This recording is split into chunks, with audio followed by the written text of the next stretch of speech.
إن الحمد لله نحمده ونستعينه ونستغفره ونؤمن به ونتوكل عليه ونعوذ بالله من شرور أنفسنا ومن سيئات أعمالنا من يهده الله فلا مضل له ومن يضلله فلا هادي له وأشهد أن لا إله إلا الله وأشهد أن محمدا عبده ورسوله أرسله بالحق بشيرا ونذيرا أما بعد فإن خير الحديث كتاب الله وخير الهدي هدي محمد صلى الله عليه وسلم وشر الأمور محدثاتها وكل محدثة بدعة وكل بدعة ضلالة وكل ضلالة في النار ومن يطع الله ورسوله فقد رشد ومن يعص الله ورسوله فإنه لا يضر إلا نفسه.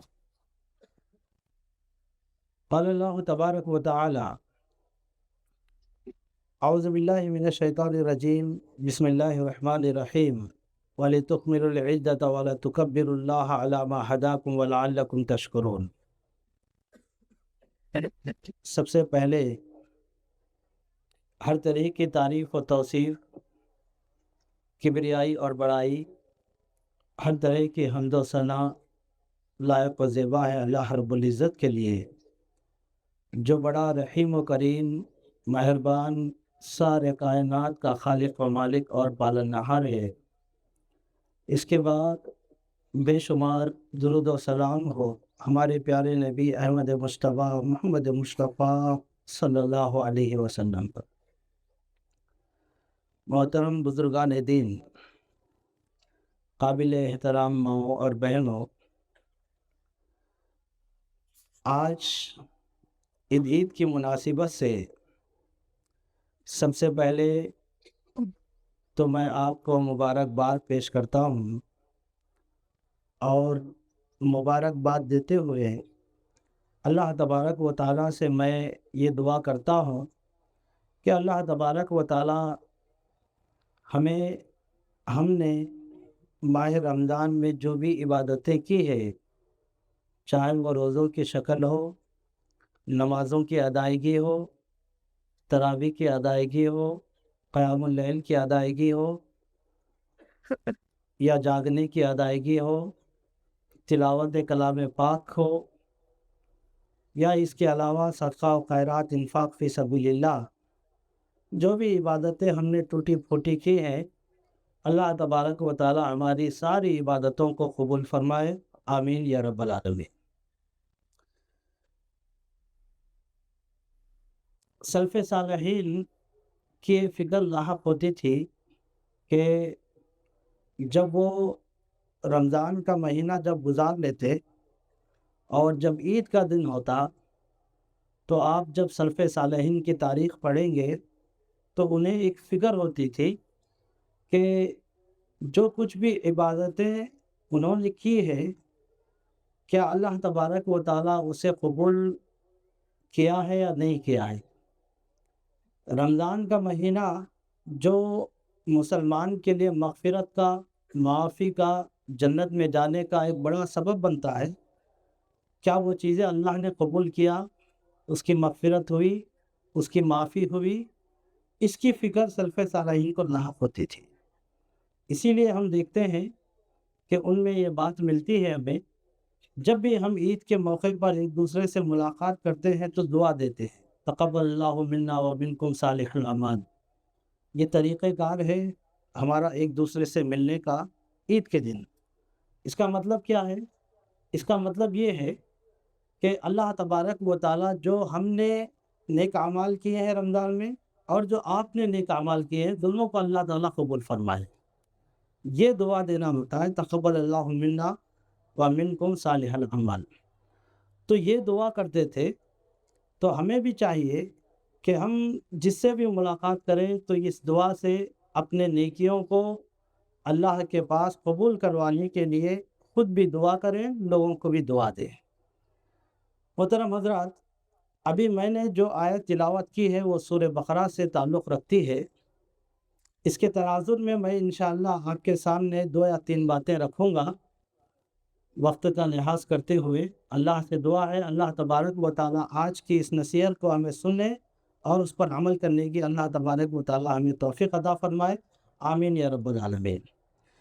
اللہ تبارک و تعالیٰ نے سورہ بقرہ میں روزوں کے احکام اور مسائل کو بیان کرنے کے بعد ارشاد فرمایا وَلِتُكْمِلُوا الْعِدَّةَ وَلِتُكَبِّرُوا اللَّهَ عَلَىٰ مَا هَدَاكُمْ وَلَعَلَّكُمْ تَشْكُرُونَ، یعنی جب تم رمضان کے روزوں کی گنتی پوری کر لو، یعنی تم رمضان کے جب روزے پورے رکھ لو تو تمہیں چاہیے کہ تم اللہ تبارک و تعالیٰ کی بڑائی کو بیان کرو، اللہ کی کبریائی کو بیان کرو۔ جو ہم کہتے ہیں اللہ اکبر، اللہ سب سے بڑا ہے، یہ اللہ کی کبریائی ہے۔ اللہ تبارک و تعالیٰ چاہتا ہے اور اس بات کا اللہ تعالیٰ حکم دے رہا ہے کہ جب آپ یہ روزوں کو مکمل کر لیں گے تو اس کے بعد میں آپ کو چاہیے کہ آپ اللہ کی بڑائی کو بیان کریں۔ اور آج کا یہ وقت، یہ گھڑی جو ہم عیدگاہ میں بیٹھے ہوئے ہیں، یہ اسی بات کا مظاہرہ کرنے کے لیے ہے اور اسی بات کا اعلان کرنے کے لیے ہم اللہ کی بڑائی کو بیان کرنے کے لیے یہاں پر آئے ہیں۔ اسی لیے اللہ کے نبی صلی اللہ علیہ وسلم کی آپ سنت دیکھیں گے، جب عید کا وقت ہوتا تو اللہ کے نبی صلی اللہ علیہ وسلم جب اپنے گھر سے نکلتے اور جب عیدگاہ میں حاضر ہوتے، پھر اس کے بعد نماز پڑھ کے اپنے گھر جاتے تو تکبیرات کو پڑھا کرتے تھے۔ وہ تکبیرات کیا ہے؟ اللہ اکبر، اللہ اکبر، لا الہ الا اللہ، اللہ اکبر وللہ الحمد۔ اس میں دیکھیے اللہ تبارک و تعالیٰ کی کبریائی اور بڑائی ہے۔ تو اس کا یہی مطلب ہے کہ ہمارا یہاں پر حاضر ہونا اللہ کی بڑائی کو بیان کرنے کے لیے ہے۔ اور متکبر ایک صفت ہے اللہ تبارک و تعالیٰ کی، جو قرآن مجید میں اللہ نے اپنے اسماء الحسنی میں بیان کیا ہے۔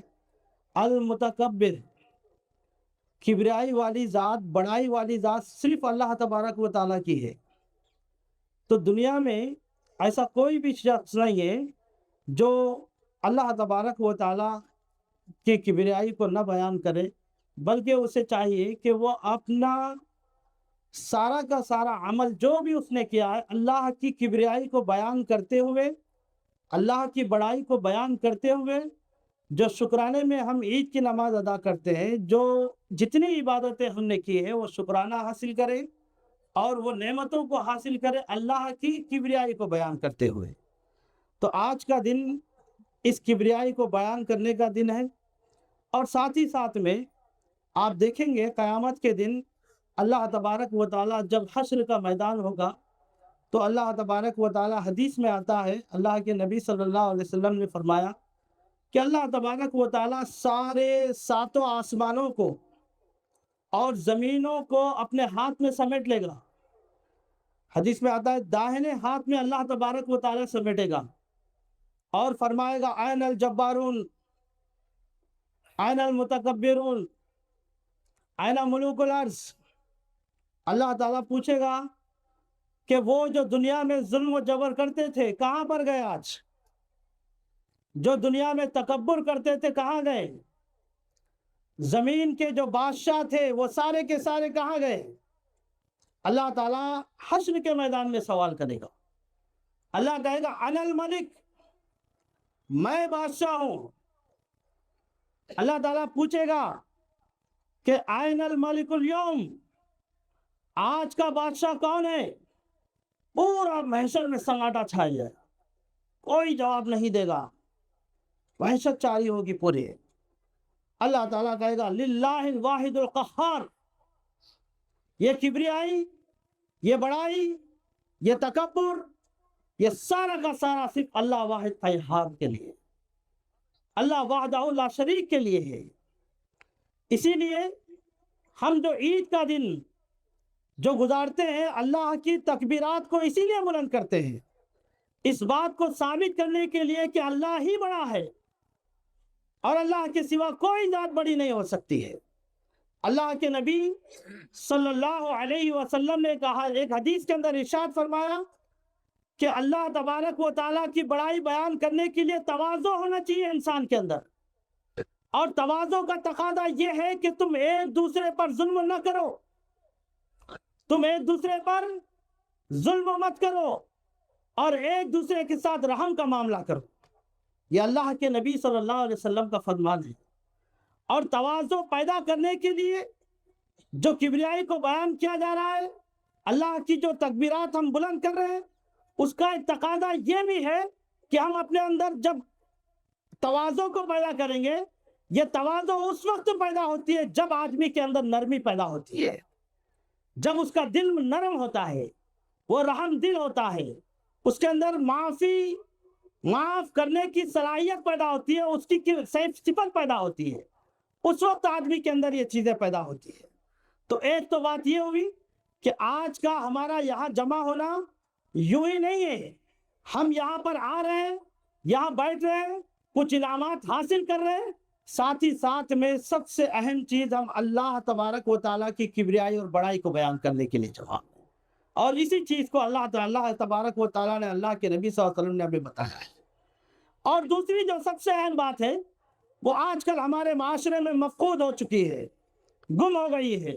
آج ہم دیکھیں گے کہ ہمارے معاشرے میں دیکھیے، ایک گھر میں کئی لڑائیاں ہیں، بھائیوں کی نہیں بن رہی ہے، والدین کی اولاد سے نہیں بن رہی ہے، اولاد کی والدین سے نہیں بنتی ہے، میاں اور بیوی کے درمیان میں اختلافات ہیں، رشتہ داروں کے آپس میں اختلافات ہیں، ایک سوسائٹی کی دوسری سوسائٹی سے اختلافات ہیں، ایک دوسرے سے دشمنیاں ہیں، ایک پڑوسی دوسرے پڑوسی کا دشمن بنا ہوا ہے۔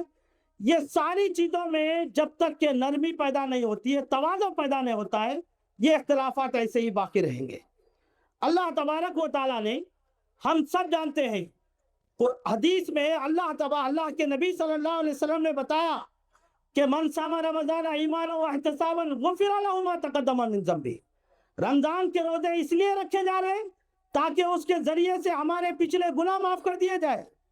ہم قیام اللیل اس لیے پڑھیں تاکہ ہمارے گناہ مغفرت کر دے اللہ تعالیٰ، اسے ہمارے گناہوں کو بخش دے اللہ تعالیٰ۔ اب ہم میں سے اگر ہم چاہتے ہیں اللہ تبارک و تعالیٰ ہمیں معافی دے، ہم نے نمازیں اس لیے پڑھی تاکہ اللہ ہمیں معاف کرے، ہم نے اللہ کے سامنے قرآن کی تلاوت اس لیے کی تاکہ اللہ تبارک و تعالیٰ ہماری مغفرت فرمائے، ہم نے تلاوتیں اس لیے کی کہ مغفرت فرمائے، صدقے خیرات انفاق فی سبیل اللہ زکاتیں اس لیے ادا کی تاکہ ہماری مغفرت فرمائے۔ لیکن آپ جانتے ہیں مغفرت کس کی ہوتی ہے؟ روزہ رکھنے والا، نماز پڑھنے والا، زکات دینے والا، صدقہ کرنے والا، یہ سارے اعمال اپنے جگہ ہے، لیکن اللہ تبارک و تعالیٰ ارشاد فرماتا ہے سورہ نور میں وَلْيَعْفُوا وَلْيَصْفَحُوا أَلَا تُحِبُّونَ أَن يَغْفِرَ اللَّهُ لَكُمْ وَاللَّهُ غَفُورٌ رَحِيمٌ۔ اللہ نے ارشاد فرمایا تم درگزر کرو، لوگوں کو معاف کرو، تم چاہتے ہو کہ اللہ تبارک و تعالیٰ تمہیں بخش دے، تمہارے گناہوں کو معاف کرے، تو یاد رکھو کہ تم لوگوں کو معاف کرنے کی صفت اپنے اندر پیدا کرو۔ آج جو اختلافات ہمارے درمیان میں ہیں، میں بڑا تو بڑا، میں اتنا زیادہ طاقتور، میں اتنا زیادہ مالدار، میں کیا معافی مانگوں، یہ سوچ کے لوگ دور ہو رہے ہیں۔ آپ ہماری تاریخ اٹھا کے دیکھیے، اللہ کے نبی صلی اللہ علیہ وسلم جن کفار مکہ نے اتنی سزائیں دی مسلمانوں کو، کاٹا پیٹا لوٹا، ہر طریقے سے ان کو مارا گیا، جب جنگ فتح مکہ کا وقت آیا اور جب اللہ کے نبی صلی اللہ علیہ وسلم مکہ میں داخل ہوئے، صحابہ کرام خوشی منا رہے تھے، صحابہ کرام کہہ رہے تھے الیوم یوم الدم، آج کا دن خون بہانے کا دن ہے۔ کیوں؟ کیسے کیسے پریشانیاں، اللہ کے نبی صلی اللہ علیہ وسلم کو قتل کرنے کی سازش ان لوگوں نے رچی تھی۔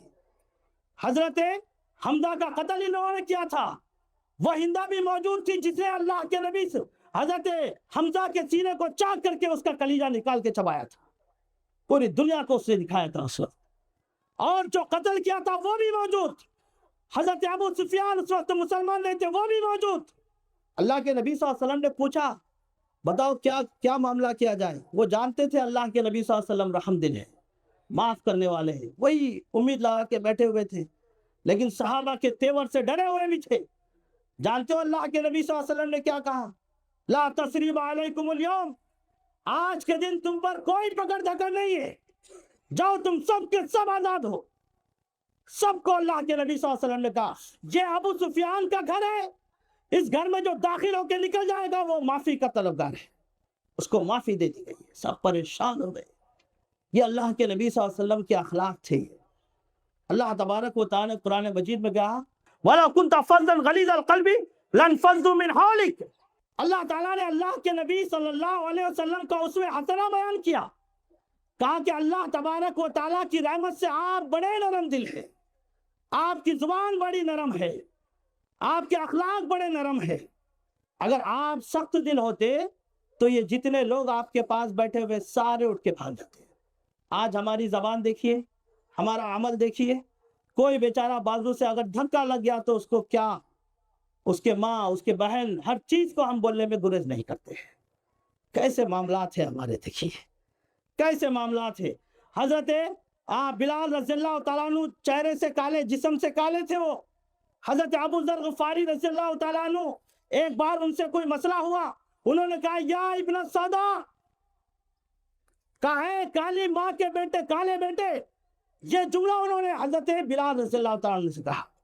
حضرت بلال رضی اللہ تعالیٰ عنہ شرمندہ ہو گئے کہ ان کے اندر جو خامی ہے اس چیز کو انہوں بیان کر رہے ہیں، لیکن شرمندگی ہو گئی، چڑھایا جا رہا ہے۔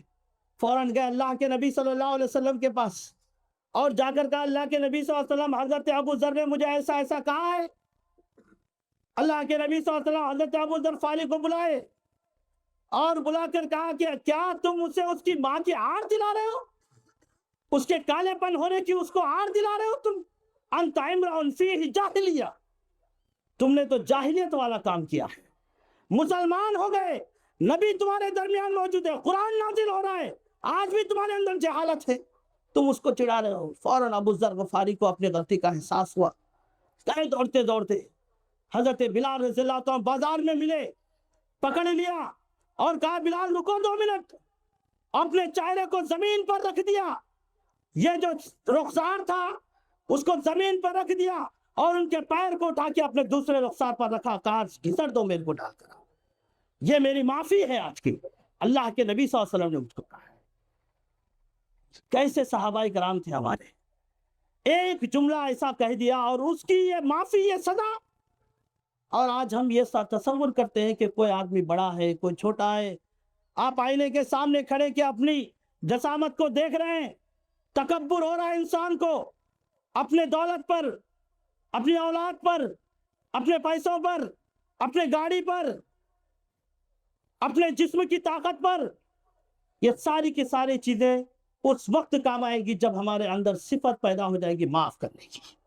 اللہ کے نبی صلی اللہ علیہ وسلم نے فرمایا سب سے بڑا پہلوان کون ہے؟ جو لوگوں کو معاف کر دے، صبر کرے، اپنے غصے کو پی جائے، وہ سب سے بڑا ہو۔ اللہ کے نبی صلی اللہ علیہ وسلم نے ارشاد فرمایا جو آدمی لوگوں کو معاف نہیں کرتا اللہ تبارک و تعالیٰ اسے قیامت کو معاف نہیں کرے گا۔ اسی لیے اپنے اندر معافی کی صفت کو پیدا کیجئے۔ کوئی یہاں پر چھوٹا نہیں ہے، بڑا نہیں ہے۔ اگر ہم نے کسی پر ظلم کیا ہے تو ہماری لازمی ہے کہ ہم جا کر اس سے معافی مانگیں۔ آپ جانتے ہیں صحیح بخاری مسلم کے حوالے سے یہ واقعہ میں آپ کے سامنے رکھ رہا ہوں۔ حضرت ابو بکر رضی اللہ تعالیٰ عنہ اور حضرت عمر رضی اللہ تعالیٰ عنہ کے درمیان میں اختلاف ہو گیا۔ حضرت ابو بکر نے بہت کچھ ان کو کہہ دیا، حضرت عمر رضی اللہ تعالیٰ عنہ غصہ ہو گئے، گھر چلے گئے اور جا کے اپنے گھر میں بند ہو گئے۔ تھوڑی دیر کے بعد حضرت ابو بکر کو اندازہ ہوا کہ میں نے کچھ زیادہ کہہ دیا حضرت عمر کو۔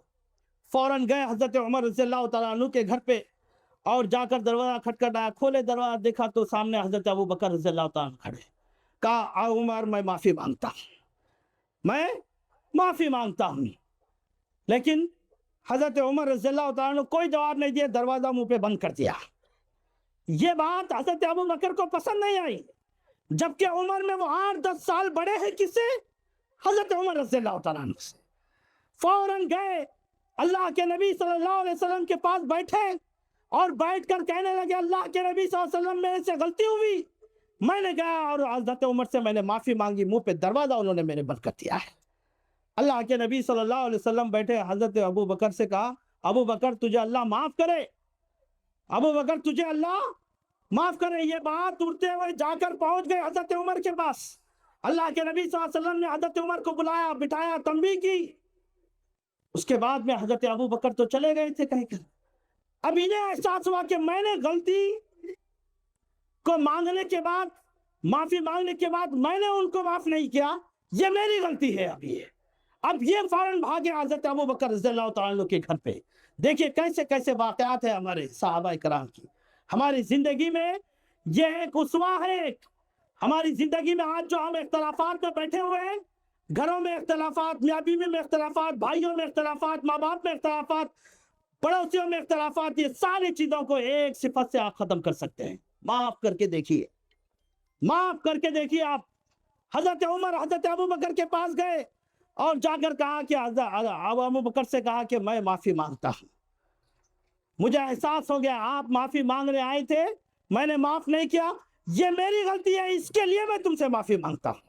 کوئی بڑا نہیں کوئی چھوٹا نہیں معافی مانگتا۔ ظلم کرنے والا اور جس پر ظلم ہو رہا، دونوں ایک دوسرے سے معافی مانگ رہے۔ اللہ کے نبی صلی اللہ علیہ وسلم نے فرمایا دونوں کی اللہ تبارک و تعالیٰ نے قدر کی ہے، دونوں کی عظمت اللہ تبارک و تعالیٰ کے پاس بڑھ گئی ہے۔ اللہ کے نبی صلی اللہ علیہ وسلم ایک حدیث میں ارشاد فرماتے ما نقضت صدقۃ من مال، اگر آپ اللہ کے راہ میں کوئی مال خرچ کر رہے ہیں، اللہ تبارک و تعالیٰ اس میں کچھ بھی کمی نہیں کرے گا آپ کے مال سے، بلکہ اور مال میں بڑا کر دے گا۔ یہ نبی صلی اللہ علیہ وسلم کی گارنٹی ہے۔ یہ آپ اللہ کے راہ میں خرچ کر کے دیکھیے، اللہ تعالیٰ آپ کے مال میں بڑھائے گا۔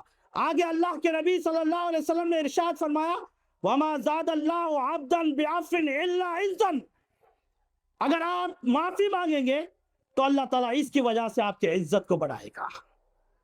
یہ عزت بڑھانے کا ایک ذریعہ ہے معاف کرنا۔ میرے بھائیوں، اگر ہم ظالم ہیں تو جا کر معافی مانگیے، کیونکہ قیامت کے دن ظالم کا بدلہ بھی بہت خطرناک ہوگا۔ مفلس کا اللہ کے نبی صلی اللہ علیہ وسلم نے اس شخص کو بتایا کہ یہ آدمی کے جتنے بھی نیک اعمال ہوں گے، جس کے اوپر ظلم کر کے آئے گا، اس کو اللہ تبارک و تعالیٰ اس کے حصے میں بانٹ دے گا۔ اس کے نیکیاں جب ختم ہو جائیں گے، لوگوں کے گناہ نکال کے اس ظالم کے حصے میں اللہ تعالیٰ ڈال دے گا۔ یہ آدمی قیامت کے دن مفلس ہے۔ اگر ہم سے کوئی مظلوم ہے، اگر ہم مظلوم ہیں تو معاف کرنے کی صفت اپنے اندر پیدا کیجیے۔ حضرت امام ابو حنیفہ کے پاس ایک شخص آیا اور آ کر اس نے 20,000 دینار ادھار لیے، اور لینے کے بعد وہ غائب ہو گیا۔ سیر عالم النبلاء میں یہ واقعہ ذکر کیا جاتا ہے، کئی دن تک وہ ملا ہی نہیں۔ ایک دن حضرت امام ابو حنیفہ رحمہ اللہ ایک بازار سے گزر رہے تھے، وہ شخص دیکھا اور دیکھ کر وہ چھپنے لگا۔ حضرت امام ابو حنیفہ نے دیکھا کہ یہ شخص مجھے دیکھ کے کیوں چھپ رہا ہے۔ جب اس کے سامنے گئے، اس کو پکڑا تو معلوم پڑا کہ یہ وہ شخص ہے جو میرے سے 20,000 دینار لے کے بھاگا تھا۔ اب وہ شرمندہ ہو گیا اور کہنے لگا کہ دیکھیے امام صاحب، میرے پاس پیسے ایڈجسٹ نہیں ہوئے تھے، میں پریشان تھا، اس لیے میں اس کو لوٹا نہیں سکا اور میں شرمندگی سے آپ سے چھپ رہا تھا۔ امام ابو حنیفہ نے کہا کہ بس اتنی سی بات ہے، اس کے لیے تم اتنا چھپ چھپ کے پھر رہے ہو مجھ سے؟ آؤ دیکھو میں کیا کہتا ہوں۔ انہوں نے کہا آئیے، میں جو 20,000 درہم جو میں نے تمہیں قرض دیے، وہ آج میں تمہیں ہدیہ دے دیتا ہوں، پورے کا پورا معاف، اور جو غلطی تمہارے لیے ہوئی تھی میرے لیے، اس کو بھی میں معاف کرتا ہوں۔ اس کو بھی انہوں نے معاف کر دیا۔ حضرت حسن بن علی رضی اللہ تعالیٰ عنہ کے بارے میں آتا ہے، ان کو زہر دے کے مارا گیا تھا۔ زہر کے بعد وہ ہلاک ہو گئے، انتقال ہو گیا ان کا۔ جانتے ہیں ان کو زہر دینے والا کون ہے؟ انہی کی بیوی جادہ نے ان کو زہر دیا تھا۔ جب تحقیق کی گئی، معلوم پڑی کہ آپ ہی کی بیوی جادہ نے آپ کو زہر دیا ہے، تو لوگوں نے کہا کہ اس کو قتل کرنا چاہیے، اس کو قتل کرنا چاہیے۔ تو اس وقت حضرت حسن نے کیا کہا جانتے ہو؟ تاریخی کلمات ہے یہ، نوٹ کر کے جائیے آج یہاں سے۔ سارے گھروں کے اختلافات ختم، سارے میاں بیوی کے اندر کے اختلافات ختم ہو جائیں گے آپ کے۔ انہوں نے کہا کہ یہ میرا گھر کا میٹر ہے۔ باہر والے جتنے صحابہ وہاں موجود تھے سب کو بھگا دیا اور بیوی کو بلایا، کیا یہ بات حقیقت ہے؟ بیوی سے ڈائریکٹ استفسار کر رہے ہیں، سیدھا سوال، باہر والا کوئی بھی انوالو نہیں ہے اس میں۔ اس نے کہا کہ ہاں یہ سچ ہے، مجھے دھمکایا گیا تھا تو میں نے آپ کے کھانے میں زہر دے دیا ہے۔ اور جانتے ہیں حضرت حسن رضی اللہ تعالیٰ عنہ نے کہا اللہ تبارک و تعالیٰ اگر یہ سچ کہہ رہی ہے، اللہ تبارک و تعالیٰ تو اسے معاف کر دے، اس نے جو غلطی کی ہے میں نے معاف کیا ہے، تو بھی اللہ تعالیٰ اس کو معاف کر دے۔ اور اگر یہ جھوٹ کہہ رہی ہے، اللہ تعالیٰ تو اس کو ہدایت دے دے۔ کیا معاملہ تھا ہمارے سامنے۔ اور آج ہم میں اتنا بڑا، میں اتنا بڑا، میں یہ ہوں، میں وہ ہوں، ہم ایسا بول بول کے دوریاں پیدا کر رہے ہیں۔ آج ضرورت ہے اتحاد و اتفاق کی، ہم اختلاف کر کے بیٹھے ہوئے ہیں۔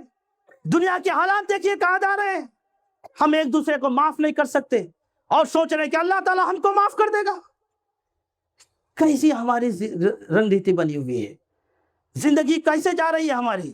ہم اپنے بھائی کو معاف نہیں کر رہے ہیں، باپ اپنی اولاد کو معاف نہیں کر رہا ہے، اولاد اپنے ماں باپ کو معاف نہیں کر رہی ہے، بیوی شوہر کو، شوہر بیوی کو معاف نہیں کر رہی ہے، ایک پڑوسی دوسرے پڑوسی کو معاف نہیں کر رہا ہے، اور یہ سوچتا ہے کہ اللہ تعالیٰ اس کو معاف کر دے۔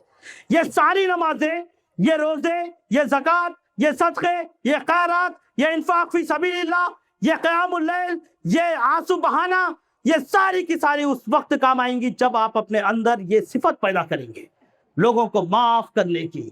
اگر آپ کے اندر یہ سختی اگر رہے گی، لوگ بھی ناراض، اللہ بھی ناراض۔ میرے بھائیوں، لوگوں کو قریب کرنے کا ہنر جانیے۔ اللہ کے نبی صلی اللہ علیہ وسلم نے کہا، اللہ تبارک و تعالی فاعف عنہم واستغفر لہم، اللہ کے نبی صلی اللہ علیہ وسلم لوگوں کو معاف کرو، بلکہ معاف ہی مت کرو، ان کے بخشش کی آپ دعا بھی کریے ان کے لیے۔ کیا بات ہے، اور ہم دشمنی بنائے بیٹھے ہوئے ہیں۔ آج دنیا کو آج عید کا یہ پیغام ہے، یہاں کتنے لوگ بیٹھے ہیں جو اپنے بھائیوں سے بات نہیں کر رہے ہیں چھوٹے چھوٹے مسائل پر۔ کتنی عورتیں ہیں جو ایک دوسرے کے دشمن بنی ہوئی ہیں چھوٹی چھوٹی باتوں پر۔ معاف کر کے دیکھیے، ایک بار معاف کرو، دو بار معاف کرو، غلطی کو معاف کر کے تو دیکھو آپ وہ کیسے آپ کے روبرو آ کے کھڑے گا، آپ کے قدم سے قدم آ کر کھڑے گا۔ اور پھر ہم سوچتے ہیں کہ ہم مسلمان ایک کیوں نہیں ہوتے۔ پہلے اپنے دل کو تو نرم کر کے دیکھیے، اس کے بعد میں دیکھیں گے کہ ہمارے اندر کتنا اتحاد ہوگا، کتنا اتفاق ہوگا۔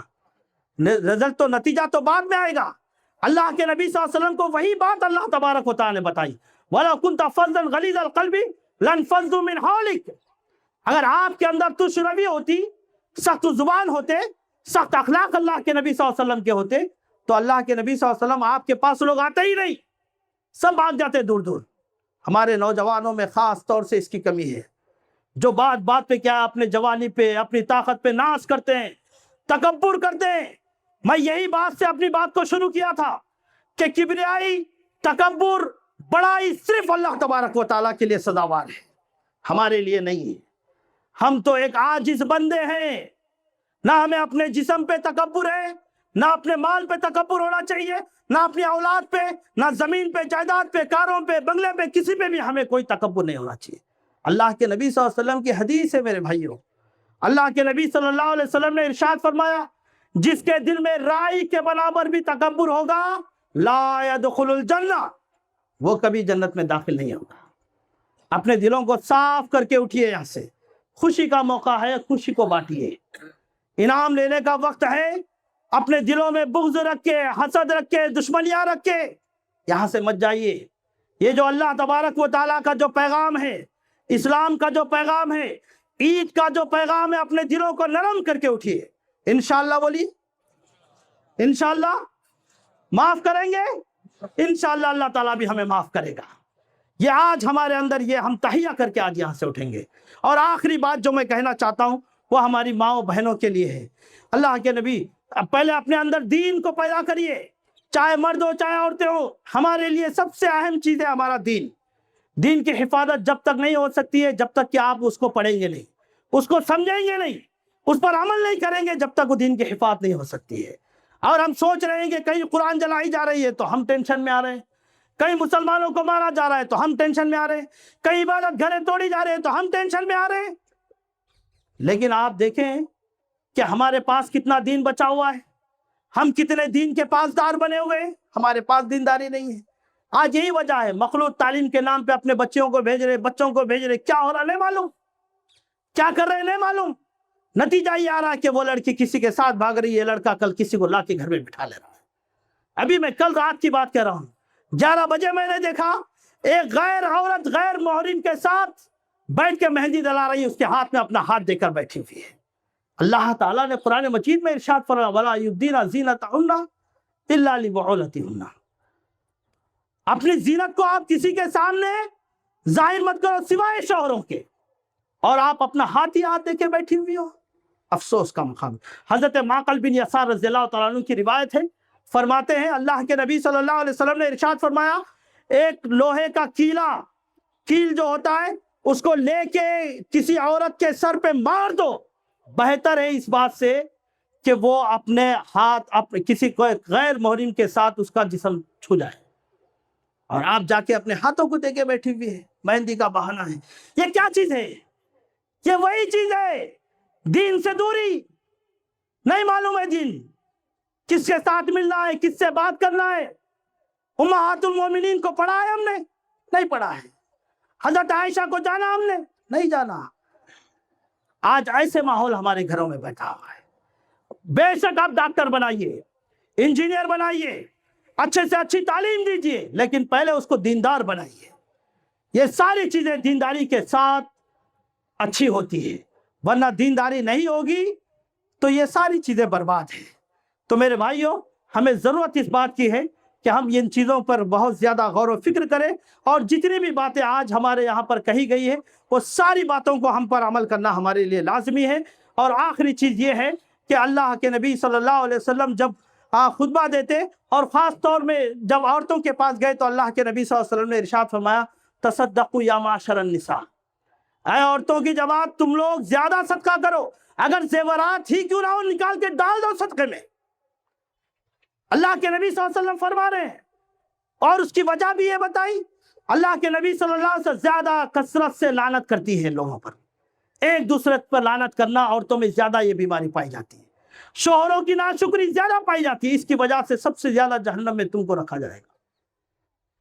تو یہ آج کا دن کیا ہے؟ جتنی خیر و بھلائی کا دن ہے، اتنا ہی ہم سب کے لیے صدقہ و خیرات کا بھی دن ہے۔ کوئی بھوکا نہیں رونا چاہیے، کوئی پریشان نہیں ہونا چاہیے، کسی کے پاس کپڑے نہیں ہے ڈھونڈ کر پلاؤ اس کو۔ قیامت کے دن اللہ تبارک و تعالیٰ کہے گا، میں بھوکا تھا، میں پیاسا تھا، میں بیمار تھا، کیوں نہیں آیا؟ کہاں تھا تو؟ بندہ کہے گا، اللہ تعالیٰ تیرے کو کیا بھوک لگنے والی ہے، تو خدا ہے، کیا پیاسا ہوگا، تو خدا ہے، اور کیا اللہ تعالیٰ تو بیمار ہوگا، کیسا مذاق ہے یہ؟ اللہ کہے گا کہ فلاں بندہ بھوکا تھا، کیا تو جا کر اس کو کھلایا؟ اگر تو اس کو کھلاتا تو مجھ کو وہاں پاتا تو وہاں پر۔ فلاں بندہ پیاسا تھا، کیا تو نے اس کو پلایا؟ اگر تو اس کو پانی پلاتا، اس کی پیاس بجھاتا تو میں وہاں پر موجود پاتا تھا۔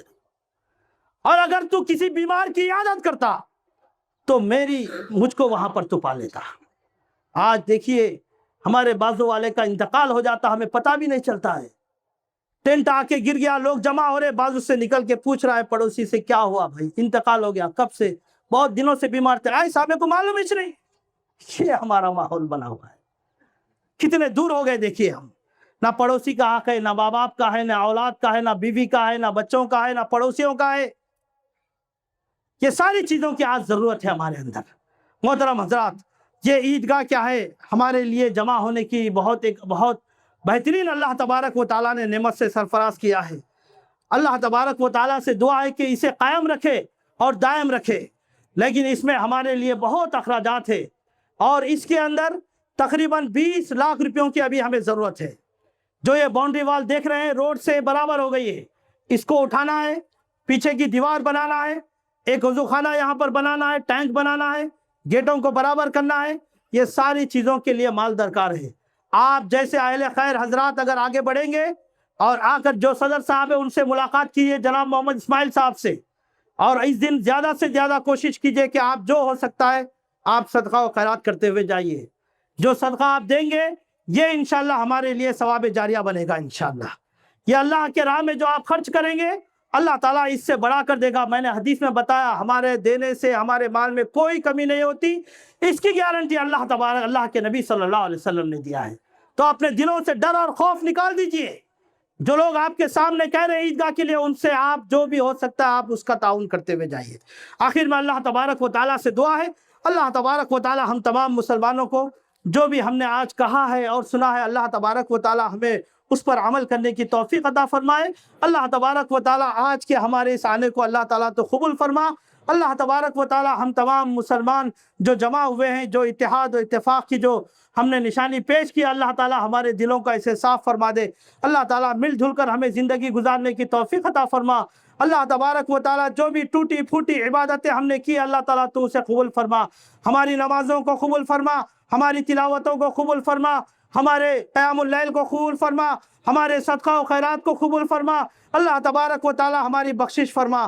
اللہ تبارک و تعالیٰ ہم بڑے گنہگار لوگ ہیں اللہ تعالیٰ، ہم نے جان بوجھ کر گناہ کیے، انجانے میں گناہ کیے میرے مولا، ہمارے گناہوں کی مغفرت فرما میرے مولا۔